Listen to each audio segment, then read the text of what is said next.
Well, Chinese regulators vowed to ban some domestic purchases of chips made by U.S. firm Micron Technology as Beijing continued to register its displeasure over the outcome of the latest G7 meeting.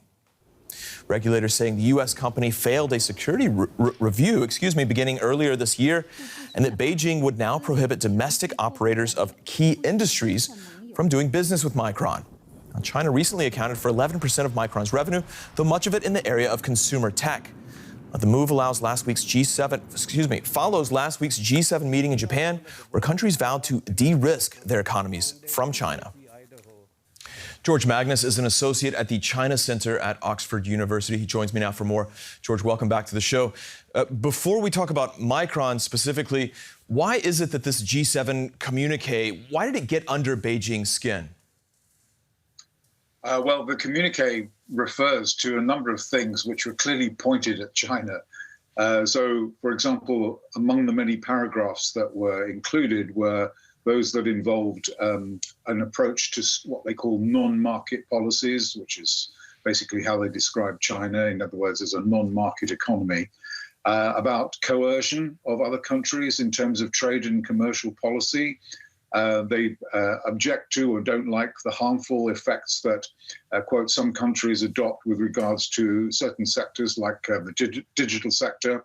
And there's plenty in there about requirements for international standards in governance and peace and stability. So they're almost, you can pick any of those. And I think Beijing probably would have looked at the whole lot as a sort of a collective and then said, that's all aimed at us and we don't like it. We think that this is not something that, we know that we're in the crosshairs here and we don't like that.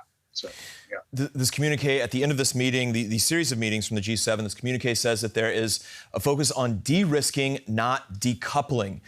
Do we understand what the difference is? I'm not sure that I do.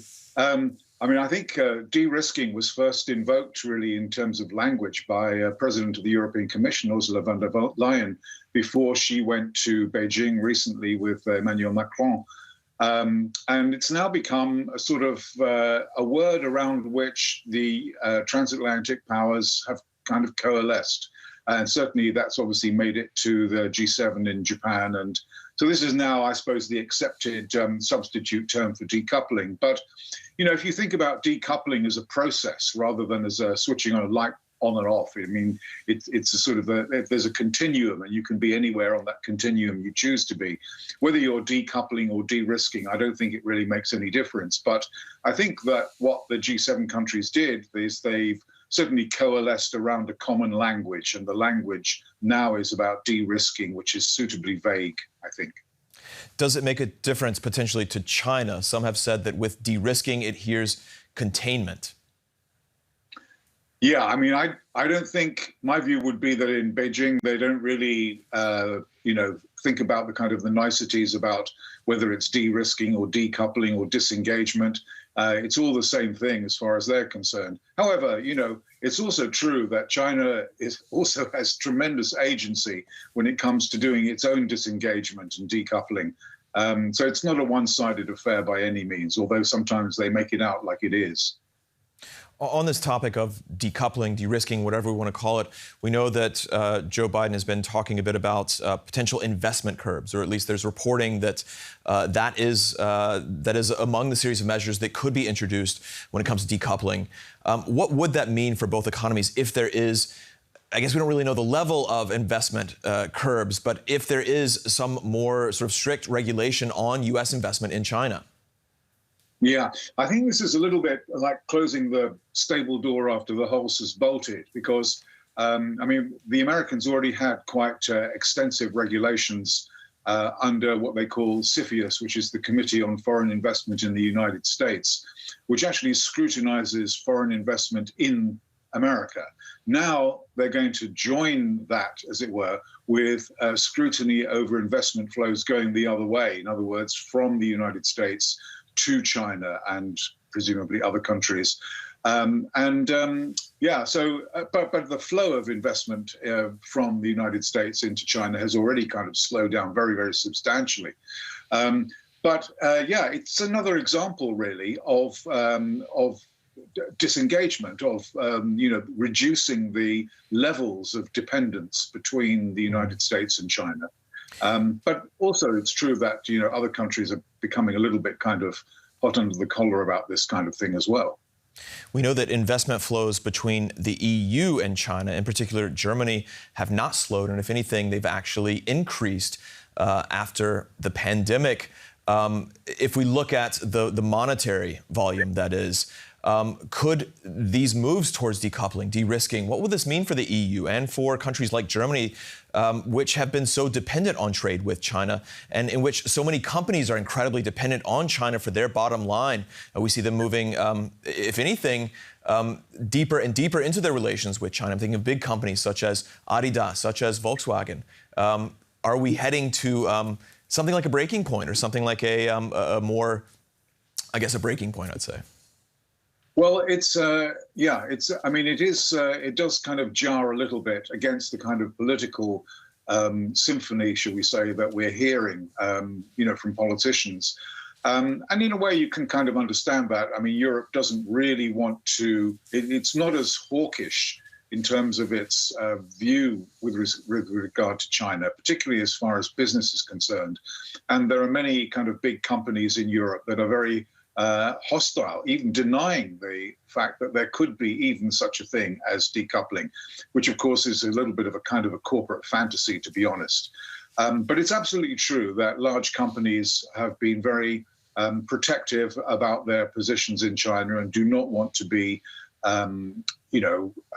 seen to be kind of forced out, and actually have very strong commercial interests to cement their presence there. Having said that, the EU Chamber of Commerce in China still reports a significant proportion of their members looking at new investment flows outside of China.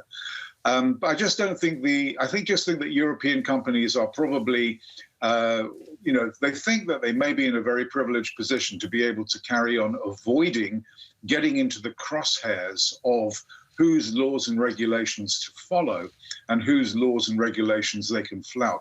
I think that's a rather curious position for companies to be in, because eventually I think they'll have to jump off the fence. And I think the politics aren't going to change, that's for sure. Now, this move by Beijing against the U.S. chipmaker Micron, is this largely symbolic, or does it really carry any heft for the company and ultimately for Washington? I think it's probably quite important for Micron. I think, certainly kind of at least a low double-digit proportion of their revenues or sales, as far as I'm aware, comes from their business in China. And the fact that they've been picked on by the Chinese government as a kind of a quid pro quo, because obviously the Chinese government doesn't like their companies being picked on by the U.S. Congress or by the White House. So this is part of the tit for tat of disengagement, which is taking place. And so Micron's been, I think Chinese infrastructure companies and projects have been banned from soliciting or buying Micron chips or Micron products for their projects. And this is, in a way, this is kind of par for the course. This is just the way that the United States and Chinese governments are kind of behaving to one another, notwithstanding the fact that they're trying to establish, I think they're trying to establish more of a dialogue than they had obviously before the famous balloon incident earlier this year. Right, we're hearing more and more reports that there could be more dialogue between the two sides after a lot of those tensions. You just mentioned the balloon incident, of course. Going back to Micron real quick, could we imagine a rift there as other companies try and rush in, potentially including from American allies such as Samsung and South Korea? They would actually fit that profile pretty well of what Micron is doing there. I don't know if that's intentional from China or if that's just something that allies will have to deal with. Is it realistic? Well, it certainly creates two kinds of incentives. It creates an incentive for Chinese semiconductor companies to try to fill the gap. And in fact, the shares of some of their semiconductor companies did rise in the wake of the Micron announcement. It also creates an incentive for Micron's competitors to kind of steal a bit of their market as well. But at the same time, there are lots of nuances, at the same time, of course, the United States government, the South Korean government, the Japanese government, are in negotiations and in talks to try to reinforce America's regulations that were introduced last year to prohibit the sale of sensitive materials, particularly advanced microchips, to Chinese companies. So, yeah, there's a bit of a tussle going on here as to, no doubt some companies will try to get around the regulations, but ultimately those regulations are not going to be abandoned. All right, that's George Magnus at the China Center at Oxford University. Thank you so much, George.